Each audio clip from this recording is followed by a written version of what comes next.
miqtë Prizmës. Për herë të parë ka reaguar sot Erion Velia. Ka reaguar, por ajo që duhet sqaruar është që nuk ka reaguar ndaj Partisë Socialiste, po ka reaguar ndaj drejtësisë. E ka quajtur veten të persekutuar drejtësisë, të arrestuar nga akuza anonimesh, ka përmendur emrin e një italiani, ka përmendur arrestimin e mbajtjen në burg të paligjshëm të tij.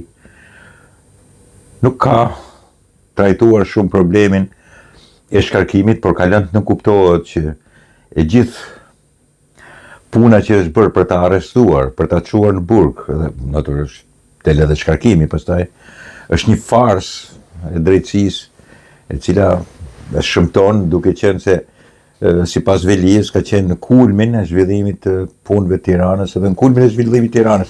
Edhe në vërtet, kështu po të dëgjosh edhe Partinë Socialiste derisa nuk ishte arrestuar, ishte kulmi i zhvillimit të Tiranës. Velia sigurisht do luftoj, thot, edhe për vetë edhe për ju. Është një padrejtësi e madhe, jam persekutuar edhe si familje, jam ndaluar padrejtësisht. Të gjitha akuzat janë të padrejta, të sajuara, dhe sigurisht do të bëj një luftë edhe për ju edhe për veten. Kaq nuk është se është zgjatur më tepër, por nga kjo kuptohet që ai poruan në një farë mënyrë masën e përplasjes me Partinë Socialiste dhe me Edi Ramën. Ai përmend vetëm drejtësinë, padrejtësinë e drejtësisë. Arrestimin e padrejt, persekucionin e tij, thot, sigurisht jam trajtuar në mënyrë në të gjitha drejtimet, në gjithë këtë proces, është një padrejtësi e zakonshme, është i montuar i gjithë, është fake i gjithë, dhe sigurisht do ta mbroj veten. Në anën tjetër, kanë dalë emra të parë kështu nga opozita, jo Hasimja, jo një Çepani, nuk e di, edhe 2-3 tjerë, Kapri, por Partia Demokratike nuk paradëgjohet, nuk flet. Ali Mehmeti sigurisht nuk do, sepse ka parime tjera, i do të bëj garë për 4 vjet dhe jo për 2 vjet. Me sa duket e shumë përmendura Tiranca e vjetër Tabako nuk do të merret fare me këtë punë. Po e bukurave është se nuk dalen 2 pupilet, njerëzit shumë dashur Sali Berishës, siç janë Vokshi dhe Noka. Për shembull, nuk do Vokshi që të bëhet kryetare e Bashkisë e Tiranës. Nuk do të zgjidhet, nuk është zgjedhur kur, nuk është votuar kur, po i njëjti në zakon edhe në qëndrimin afër Berishës është edhe Flamur Noka. Kështu që asnjëri prej tyre nuk do të bëhet kryetari i Bashkisë. Nuk duan, sepse sigurisht ata humbin, edhe nuk duan të jenë edhe për 1 vjet e gjys kryetar bashkie, që pastaj të rrezikojnë. Po gjë e parë që nuk duan është se e dinë që nuk fitojnë. Edhe nuk është problemi se këtyre jo vjedhin zgjedhjet, këta këtë zakon kanë, janë mësuar, janë berish këtë vegjël.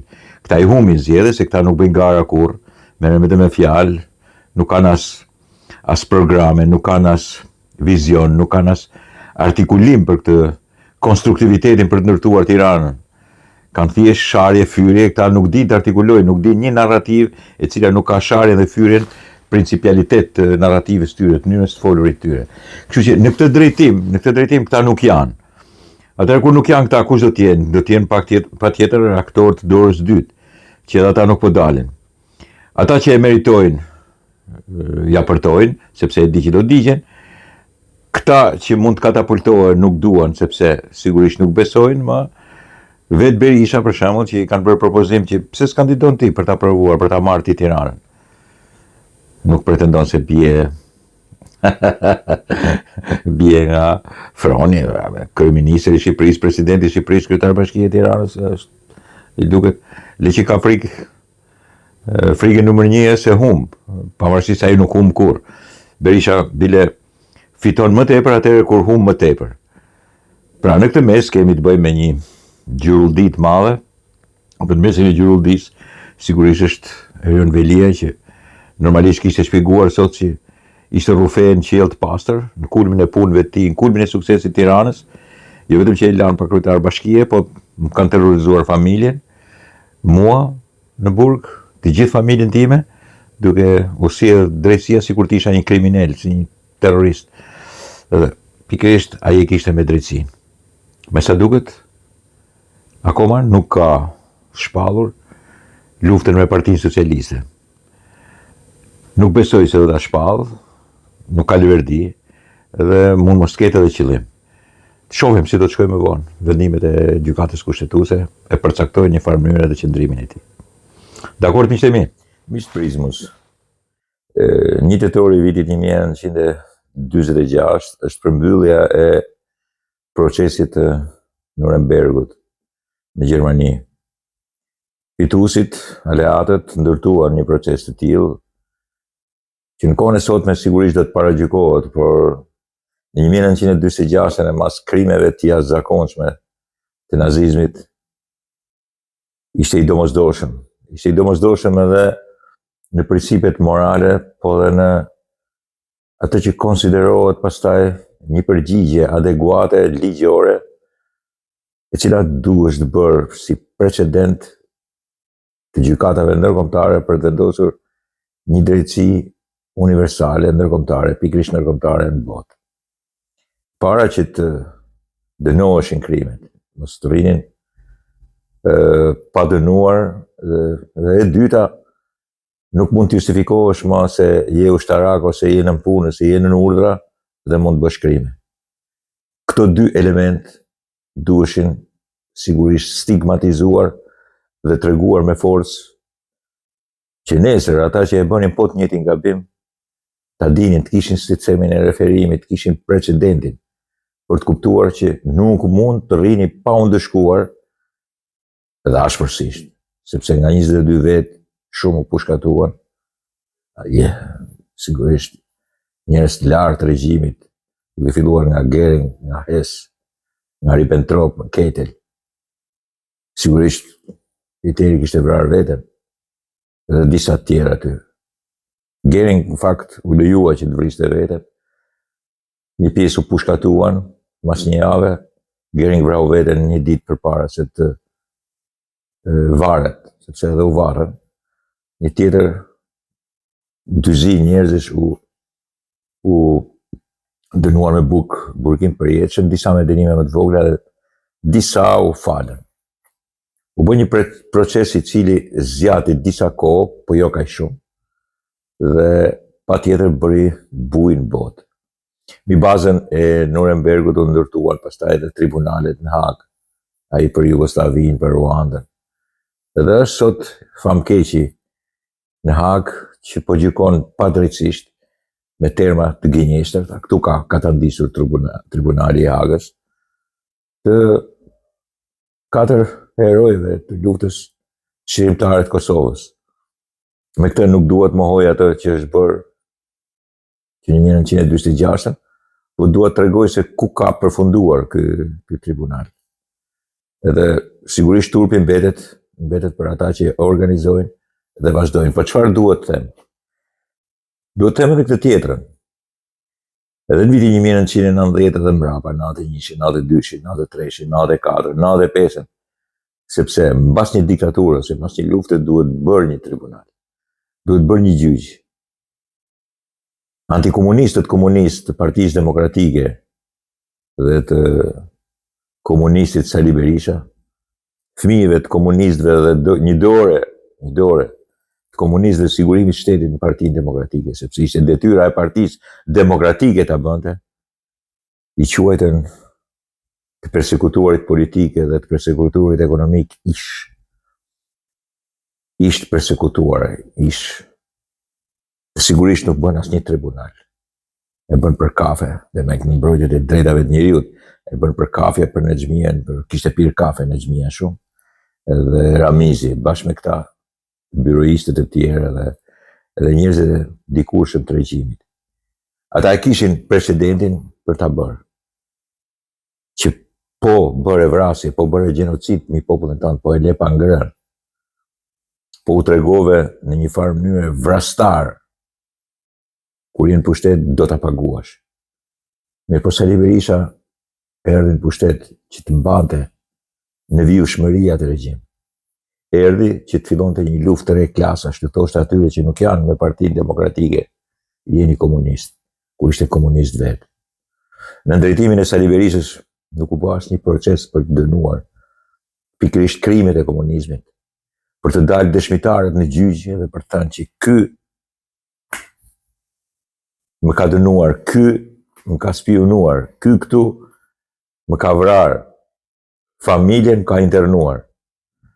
Nuk dolën me fakte si që ishin atëre shumë të ngrofta, shumë të shpejta, aty për aty, për të treguar krimin që kishin bërë.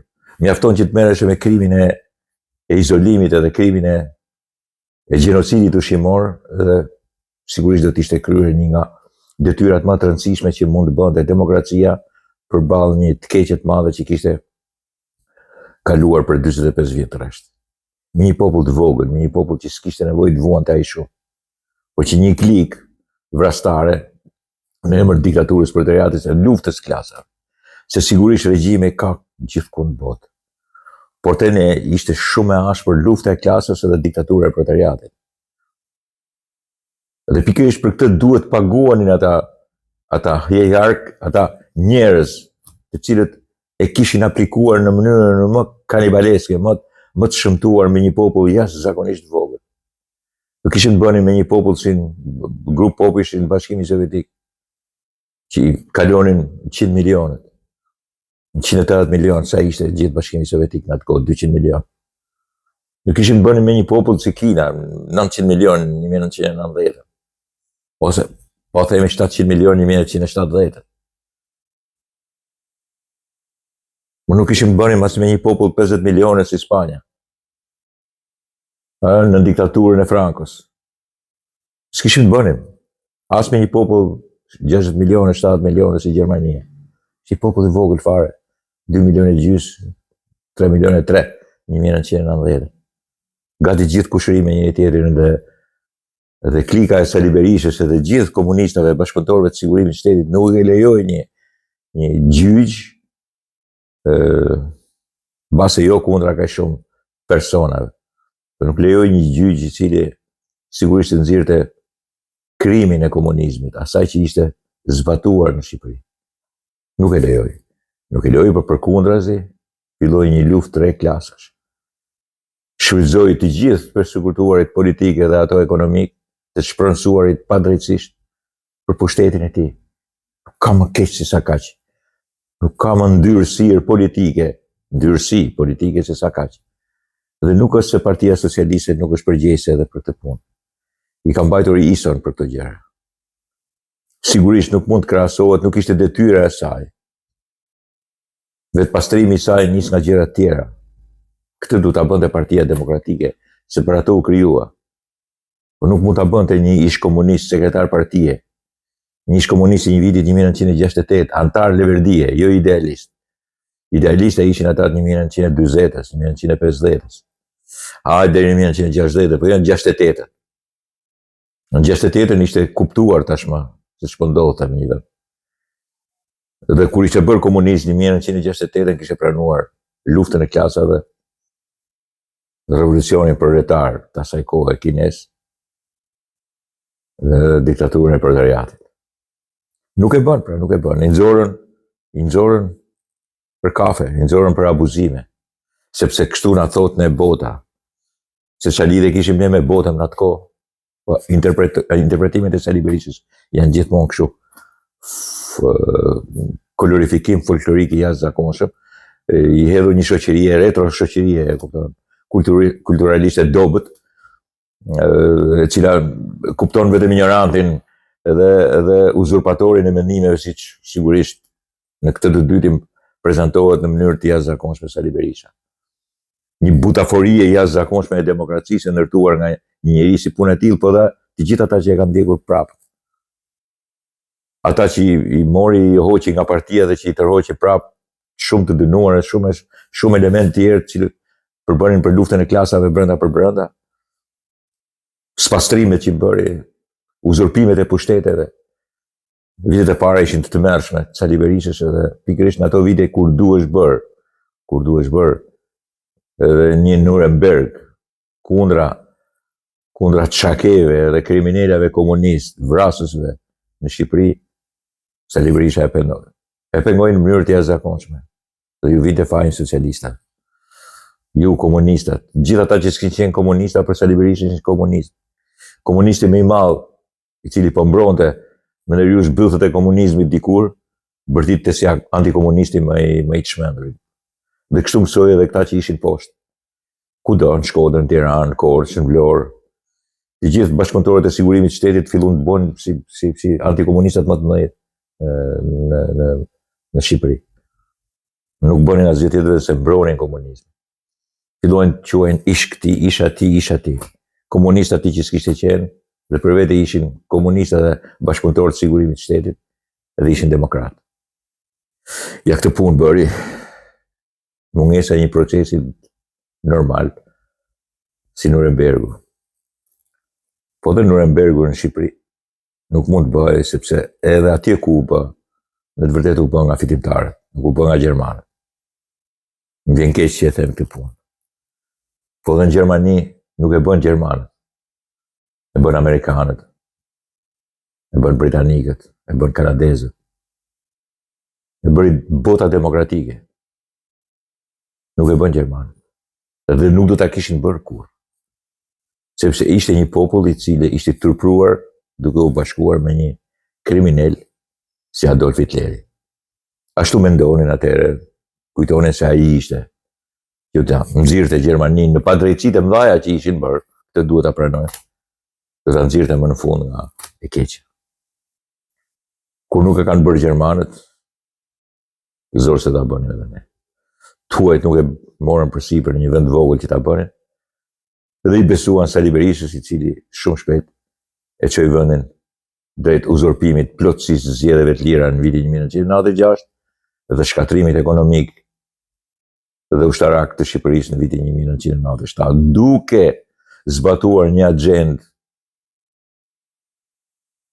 sigurisht filo-serbe, filo-jugoslave, në mënyrë tragjike.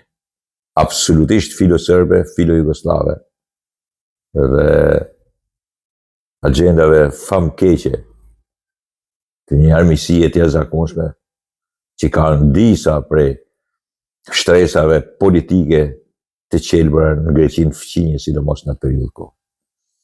Dakord, miqtë e mi.